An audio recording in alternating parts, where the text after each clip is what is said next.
Urea అనేటువంటిది big topic. So urea గురించి గౌరవ ముఖ్యమంత్రి గారు కూడా urea outreach program, urea availability గురించి దాన్ని వాడవలసిన విధానాన్ని కూడా చెప్పమని చెప్తున్నారు.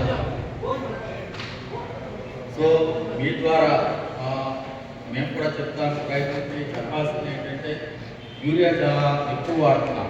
ఈరోజు మనకి చిత్తూరు జిల్లాలో 20,000 హెక్టార్లు ఉంటే 20,000 టన్నులు యూరియా మనం ఇవ్వడం జరిగింది. అంటే ఒక హెక్టార్కి 1 టన్ను ఇచ్చాం.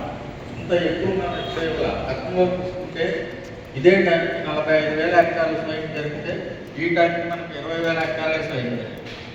సో చాలా యూరియా ఇస్తున్నాం. యూరియా అవైలబిలిటీ అనేది లేదు అన్నది కాదు, చాలా ఇస్తున్నాం. దయచేసి కమ్యూనికేషన్ వెళ్ళాలి.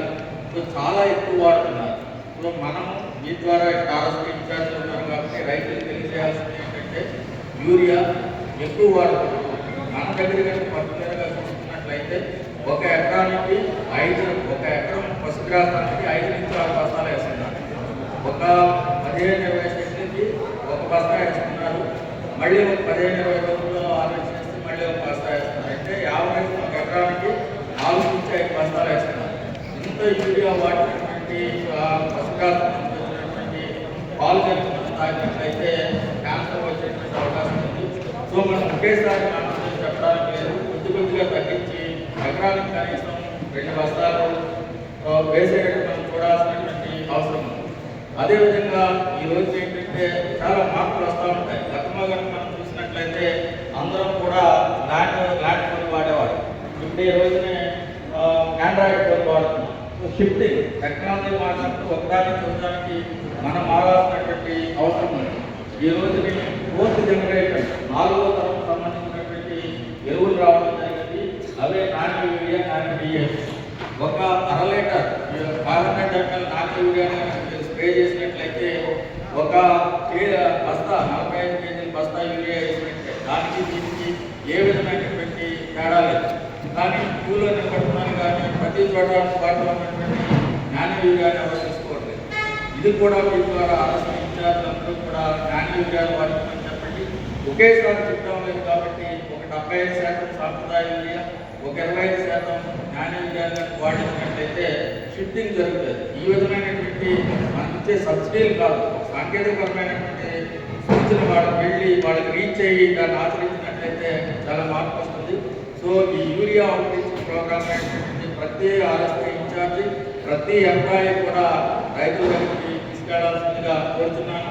సో ఖరీఫ్ కోట ఖరీఫ్ ఉంటుంది, రబీ కోట రబీ ఉంటుంది కాబట్టి యూరియా దొరకదు అనేటువంటి అపోహ వద్దు.